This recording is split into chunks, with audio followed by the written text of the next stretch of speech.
বাংলাদেশের ক্রিকেট মাতাচ্ছেন এক কাশ্মীরি কন্যা। মেয়েদের ক্রিকেট লিগে এরই মধ্যে মোহামেডানের হয়ে এক ম্যাচে সেঞ্চুরি, আরেক ম্যাচে হাফ সেঞ্চুরি করেছেন তিনি কাশ্মীরের জেসিয়া আক্তার। পরিবারের সাথে আপেল বাগানে কাজের পাশাপাশি নিজেকে তৈরি করেছেন একজন ক্রিকেটার হিসেবে। মাছরাঙা টেলিভিশনকে জানিয়েছেন তার ক্রিকেটার হওয়ার গল্প। মোহামেডানকে জিতিয়ে মাঠ ছাড়ছেন জেসিয়া আক্তার। মেয়েদের ক্রিকেট লিগে প্রতিপক্ষ বোলারদের জন্য তিনি এক আতঙ্ক। এখন তিনি ভারত নিয়ন্ত্রিত কাশ্মীরের ক্রিকেটার। প্রথম ম্যাচে ৬৯ বলে ১০২ রানের বিধ্বংসী ইনিংসের পর দ্বিতীয় ম্যাচে করেন হাফ সেঞ্চুরি। মোহামেডানের হয়ে আগের মৌসুমও দুটি সেঞ্চুরি হাঁকিয়েছিলেন তিনি।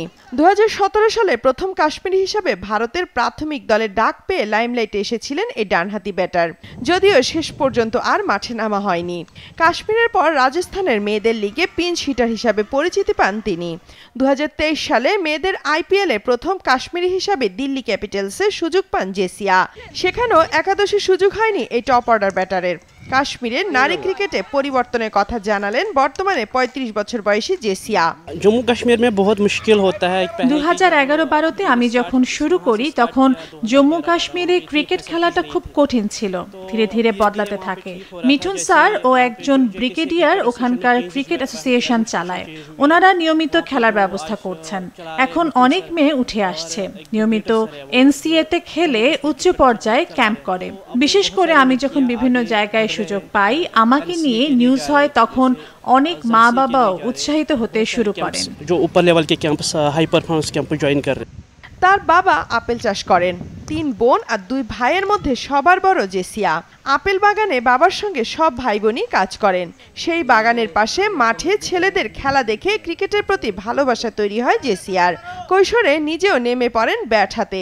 এরপর আর পেছনে ফিরে তাকাতে হয়নি। উঠে আসার পেছনে সবচেয়ে বড় অবদান রাখেন তার একসময়ের গুরু ভারতীয় কোচ দেবাশিস বাগচি। ঘটনাক্রমে সেই দেবাশিস এখন বিকেএসপির প্রশিক্ষক হিসাবে আছেন। তাই বিকেএসপিতে মোহামেডানের হয়ে জেসিয়ার খেলা মিস করেননি তিনি। এটা ২০১১ ডিসেম্বর আর জানুয়ারি একে অ্যাজ এ প্লেয়ার ওকে নিয়ে এসেছিল। ওর সঙ্গে আরও কিছু ছিল বাচ্চা। তাই দেখার পর আমি বললাম একে একটা কাজ করে, একে আমাদের কাছে এখানে রেখে দেওয়া হোক। আমাদের যে বড় বড় ছেলেগুলো ছিল ওদের থেকেও ও ফিট ছিল। বলের লাইনে আসা, মাথা কি করে উপরে এত তাড়াতাড়ি ধরছিল, যেগুলো ওই সার্টিফিকেট কোর্স যারা করতে এসেছিল ওরাও এতটা কুইকলি ধরতে পারছিল না, যেটা এই করছিল। কোর্স শেষ হলো, শুধু আমি ওদের বলে এসেছিলাম ট্যালেন্টেড মেয়ে, এই মেয়েটা কিন্তু নজর রাখো, এই মেয়েটা কিন্তু উপরে যাবে একদিন। এর আগেও 3 মৌসুম মোহামেডানের হয়ে খেলার কারণে বাংলাদেশ বর্তমানে জেসিয়ার পছন্দের জায়গা। এখানকার যে কোনো মাছ তার পছন্দের খাবার। টাইগ্রেস দলের অনেক ক্রিকেটারের সাথে সম্পর্কটা এখন তার বন্ধুর মতো। আমার মা বাবা লেখাপড়া জানেন না। আমার এত অর্জনের পেছনে তাদের অবদানই মূল। সব খারাপ সময় তারা আমাকে সমর্থন করেছেন। হ্যাঁ, বাংলাদেশ আমার অনেক ভালো লাগে। বিশেষ করে সালমা, রুমানা, শুক্তারা এখানকার মেয়েদের ক্রিকেটের অনেক পরিচিত মুখ। তাদের দেখে অনেক জুনিয়ররা উৎসাহিত হচ্ছে। ক্লাসের পড়া ফাঁকে দিয়ে ক্রিকেটার হতে চাইতেন বলে অনেকবার বাবা ব্যাট লুকিয়ে রেখেছেন জেসিয়ার। তবে শেষ পর্যন্ত রাষ্ট্রবিজ্ঞানে মাস্টার্স করেছেন মেধাবী এই ভারতীয় ক্রিকেটার।